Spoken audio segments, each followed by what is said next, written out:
Shout my hip hop since 1987, niggas. Hip hop since 1987.com.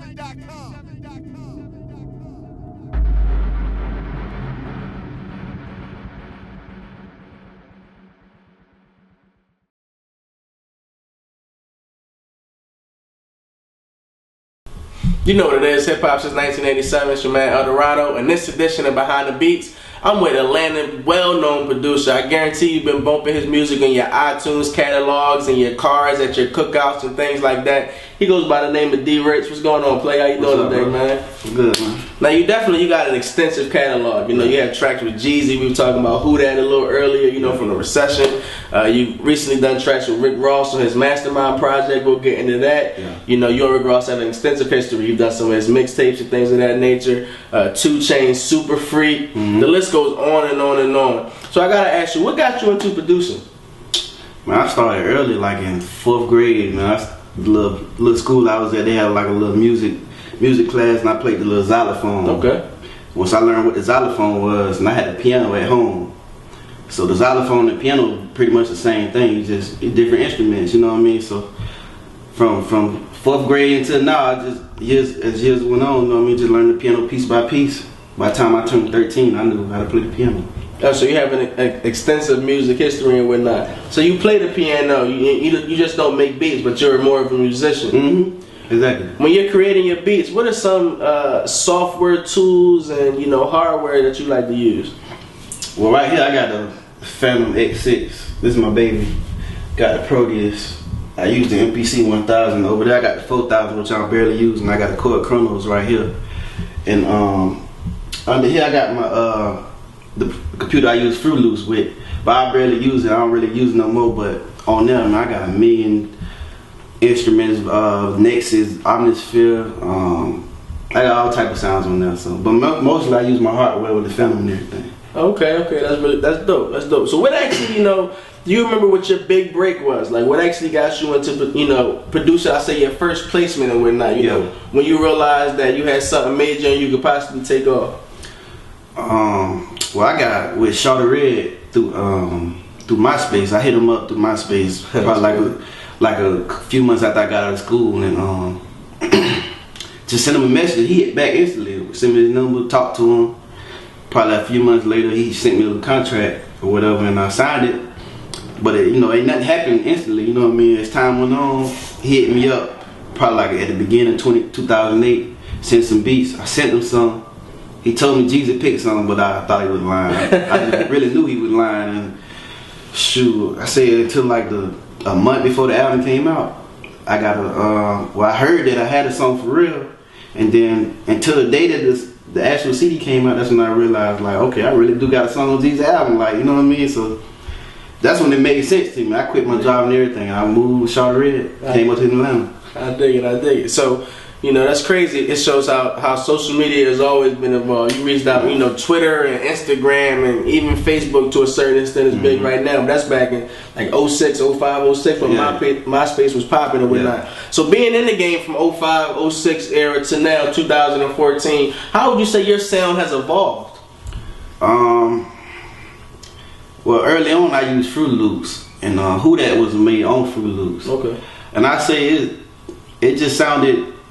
Now I feel like I got nothing but energy. I use a lot of horns. I use nothing but horns. But back then, it was more melodic, more like all my beats were like dun dun dun dun dun dun, dun, just one melody, the whole beat, and just switching up the octaves. But now, you know, I try to show them a little versatility. You know, use different instruments and all, and make it more musical. You know what I mean? Instead of just sounding like it's computerized and everything. So that's where the hardware came in. You know, that helped me a lot. That changed. It reinvented me. You know what I mean? So, I mean, most people, they went from hardware to software. I kind of went from software to hardware, and it helped me out a lot. You know what I mean? Was it an easy transition? It was easy because when I moved with Red, he was still using hardware, and I am like nobody got to really tell me. I could just sit back and watch.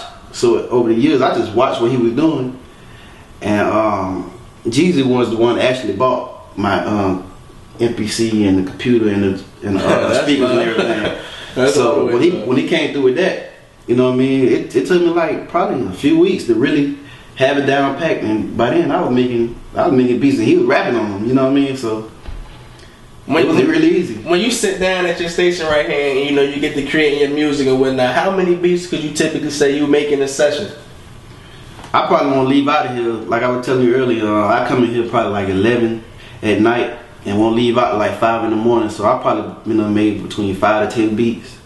And I say out of between them 5 or 10, 2 or 3 of them would really be bangers, you know what I mean? I dig it. And the other 3, I just sit them to the side and probably finish or add something to it or rearrange it later to my liking. I dig it. Yeah, you would definitely elaborate on having millions and millions of beats. I mean, I got a lot of beats in there. That's crazy. That I can just come back to and I might hear a sound that I didn't hear then that I like now, you know what I mean? So I might have been in a different mind frame then, was looking for, like it might have been, I probably was supposed to make a beat for an artist and I might be like, nah, this don't sound like he'll use, I'm gonna just keep this to the side. And then another artist might come later on, a few months later, and like, man, I need something. I'm like, okay, this might sound like something for him, so I finish it up, you know what I mean? I dig it. Now, we gave mention to you having an extensive catalog. You've done work with Jeezy, as we talked about. You've done work with Rick Ross, as we talked about, and we'll continue to talk about. You've done work with Diddy, Lil Jon. Having a catalog as extensive as you already do. Are there any artists that you haven't worked with that you're looking forward to possibly working with in the future? I got, like, my favorite rapper all the time. A lot of people probably don't even know who he is, especially today. It's Trick Daddy. I'm from Florida. You know what I'm saying? So if I can leave with Trick Daddy, man, that'd be love right there. And but as far as what's going on today, man, I always been a Lil Wayne fan. I always been a T.I. fan. Okay. I always been a Boosie fan. I like Drake. You know what I mean? But really, I'm really trying to get on like in the other world, like the urban pop world and all that. So I want to work with. I got music like that too, so that's what I really want to get into. Okay. And once the opportunity presents itself, I'm gonna take that full throttle. So we might see some D.Rich and Katy Perry project in the future. I pray that's what I've been working on, bro. I've just been stacking them up, man. So when the opportunity presents itself, I'm already be prepared on deck. You know what I mean? I respect that. I heard you say T.I. and Boosie. Both of them cats are definitely working on albums. Boosie say he's working on 2 albums this year and whatnot. So maybe we'll hear D.Rich. I mean, maybe like I say, it's a that could be a possibility, you know what I mean? Honestly, that I could get that outlet, you know what I mean? I could find my way into that, you know what I mean? But me, I'm the type of person, you know what I mean? I chase the opportunity sometimes, but some opportunities you shouldn't just be trying to, hey man, let me see this and say that, you know what I mean? Trying to chase something, let things come to you what's meant to be, you know what I mean? So that's how I play everything. I totally understand that, man. Mm-hmm. Now I also know, you gave mention to Shawty Redd and kind of how he kind of like helped you get into the game and brought you in the game and helped groom you and things of that nature. But I also understand you have a wonderful relationship with fellow producer Zaytoven. Mm-hmm. And some people may know he's currently working on a film. He had a film that dropped last summer, Birds of a Feather, did wonderful things and whatnot. He's working on another film that's coming out possibly this summer, this fall, entitled Finesse. And I understand that you may be doing something with the score. Could you elaborate a little bit more about that? Yeah, I was talking to him the other night. I was with him the other night, man. We went out and I was at the studio and everything. And I didn't get a chance to link with him before when he was during the movie, when it was, filming and all that. Okay. But I was just telling him, like, man, I really played them keys, like, bro, I want to get into the score. He was like, man, that ain't nothing. That's sweet. So he's just waiting for the editing and everything to get done. He's going to start working on it so he could just, play as the, you can watch it as you go, you know what I mean? So, as soon as he get the film back and everything, we're going to start getting on it. Now, can we see you possibly in the future, doing like sci-fi flicks and... Man, that's what I really want to get into, because a lot of my, like when I play dark. Okay. You know what I mean? It's all dark and no happy keys, you know what I mean? So what I really want to get into is like big movies going like Batman and all that, you know what I mean? Strange horns, the scary music stuff. I respect that. I totally respect that. For producers who are up and coming and who are looking to get into the game, what is some advice you would tell them? How should they get in contact with artists? How should they go about pushing their sound and pushing their craft? Well, definitely, you gotta invest in yourself. So when I say that, like if you sell a beat for $200, try to take at least $50 to $100 to get a new sound, new speaker, new anything. And as far as like getting music to artists, I don't know. It depends on what city you in, but try to be where everybody at. You know what I mean? If they got a showcase or something going on, try to be in the showcase, have everything prepared so you can just say, "Hey, bro, check me out. I guarantee you gonna like them." Bam, get in the beats, leave your number. You know what I mean? Stuff happen like just being in the right place at the right time. Sometimes go a long way. You know what I mean? Always be humble, be respectable. You know what I mean? Don't come off as arrogant. People don't like that a lot of times. I mean, I don't. You know what I mean? But try to be humble and like I say, be the place at the right time. Sometimes, boy, that helps. You know what I mean? Social media helps too. You know what I mean? It's all type of ways to get your music to people now. You know what I mean? Everybody raps, so everybody need beats. I dig it. I totally dig it. Now we gave mention to your work with Rick Ross. Rick Ross recently dropped his sixth solo album entitled Mastermind, and you were the only producer to actually have 2 tracks on that project. So could you tell us, how that came about? What's your relationship like with Rick Ross, and what is it about your relationship with Rick Ross and his sound and your sound that had him go after 2 of your tracks? Honestly, I had it was a possibility at one point I was gonna have like 4 tracks on there. Okay. And ultimately I tracked out 4 beats, and I guess as time was coming up. So the Walkin On Air and Black and White, they were the only 2 to. Well, Black and White was always called Black and White, but Walkin On Air had a different title. Okay. So when the track listing came out, I really only thought I had 1 song. So I was calling like, man, what's up? Okay. You know what I mean? But changes being made. You know how they go. And but like I said, I thought I had 4. They sent the paperwork and it had 3 songs on there. And like I said, Black and White was always called Black and White, and the other 2 had different names. And I didn't find out till the day the track listing came out that I only had 2, which I thought I had 1 at first, but they let me know they changed the other one. And it was the one with Meek Mill. So the other one, he just held to the side. He gonna put that out at a later date on another project. Okay. So, y'all be looking out for that too. Yes, sir. Yeah, but, we definitely be looking out for that. Yeah, it's hard too, but as far as Ross, man, I mean, it's a Florida thing, really, man. That's all I can say, really. Like, he real cool. He real cool, man. He super cool. He real humble. Like, you know what I mean? I like Ross, he fuck with me, so I fuck with him back, you know what I mean? It's just like that, I fuck with anybody who fuck with me, so. He flew me to New York one time, I met him, it was at Diddy's studio called Daddy's House. Okay. And I mean, it been love ever since, bro. Like, he real cool dude, you know what I mean? I appreciate everything he, do for me as far as putting me on his album, because he didn't have to do that, you know what I mean? No matter how good the piece was, so.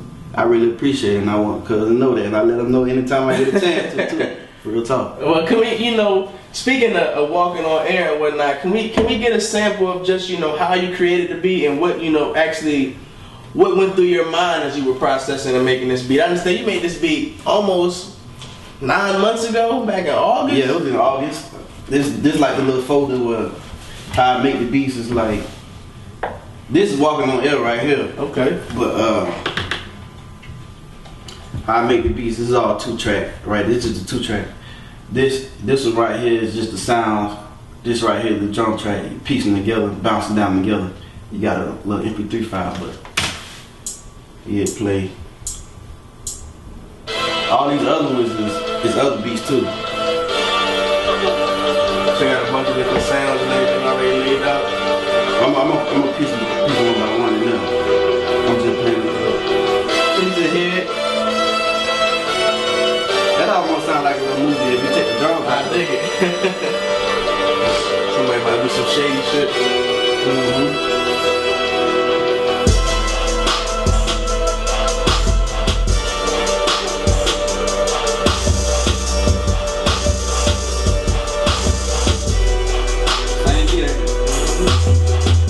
Everybody's the music out.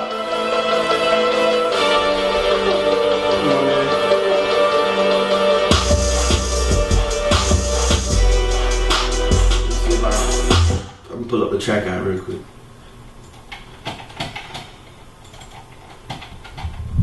Do you remember offhand? About 20 minutes. Okay. 20 minutes. It's real quick how I make it. That's why I wanted to show you how I just make them real quick. It's real quick. You know what I mean? Let me see.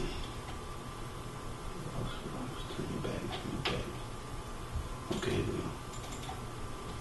See, I didn't track it out till October 17th. So they really kind of hit back on this quick. Like So I said, obviously, they kind of kick back quick. Cause normally, sometimes people don't hit you back to way later. when his album was supposed to drop in December, it was already known that. That's why I said at first I thought I had 4. Okay. So when it did, as time got closer to December, you know, I wasn't hearing nothing. So I'm like, dang, what's up? And then, you know, it came to a day he pushed it back or whatever. So when they did send the paperwork, I was like, oh, I guess the other song was gonna be on the first one, but when they pushed it back, I guess they had another song that probably came in that took that song place. You know how it goes, you know, sometimes a song might get outdated. I dig that. Cause actually the song that, the 4th song was a beat he been had. So the song probably could have got old to him or anything, you know what I mean? But he been had it. But yeah, this is the track out of it. Let me see. That's probably the first sound I started with.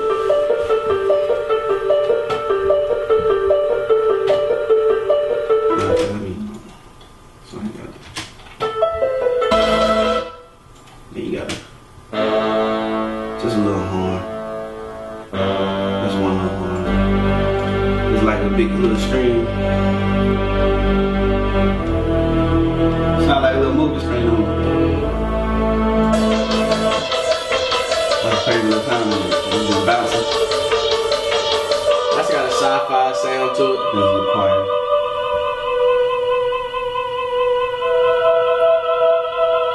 Feel plain. It just build up in the background. Like a little worm. Just moving up and down. That's the main horn that you really hear the beat.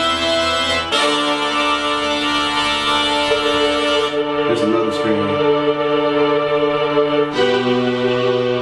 Just give it a more chorus feel. And this horn right here. This the main horn that you hear the beat, like a little coming in the hook.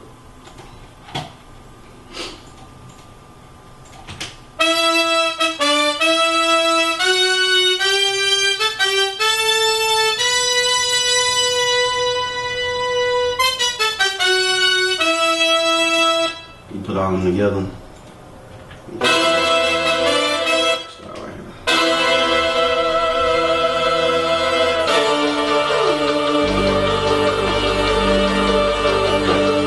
I feel like I'm walking on air.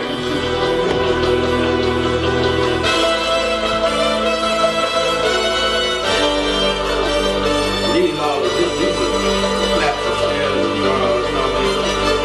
That's what making the beat inside of it, you know what I mean? And just like that, you got it right. It's real easy, bro. It took time. It takes time, but I swear, like now when I just come here when I feel like it, bro. Just make a gang of beats. Go on about the rest of my day. As 2014 moves along, what else can we expect from D.Rich? Right now I'm really focusing on and working with my boy Young Fresh. Okay. He got a song called "Show 'Em How I Do It," featuring Rich Homie Quan. It's blown up in Atlanta, and but man, how the game work, man. You never know really what's going on until you sign that paperwork. So I can go home, I can say so many names right now of people who got beats or who got songs that I know that's possibly gonna come out. Mm-hmm. You know what I mean? But I don't want to say nothing and it don't come out. People like, man, that nigga lying. You know what I'm saying? But as far as like that might come out, I know I got a song with Gunplay, and I know he working on his album. Okay. And it's hard too. The song hard. So Make up the Gunplay. I'm pretty sure that's gonna come out. Like I said, the song with Ross that he held. I don't know if that's gonna be on his next album. It'll be on Meek album. It'll be on Scream album. I don't know what's gonna go on, but I just know they held it back. So some type of MMG project. Yeah, that's gonna be on some. The song hard, by the way. Okay. And I talked to Jeezy not too long ago. I'm pretty sure he working on his album. It's probably he probably gearing up right now. Okay. Probably finna drop a single in the day now. Okay. So I might be on his. Like that's one that I don't know. You know what I mean? I send a bunch of records. He like a bunch of records, so I don't know. You and Jeezy got a good rapport, so I'm quite sure we might see you. Yeah, we know how they go though. But hopefully that works out. We'd love to hear you on Jeezy's next album, man. We look forward to that album. Who else? I mean, I've been working with 2 Chainz. Okay. Working with Rocco. I got a song with Future. I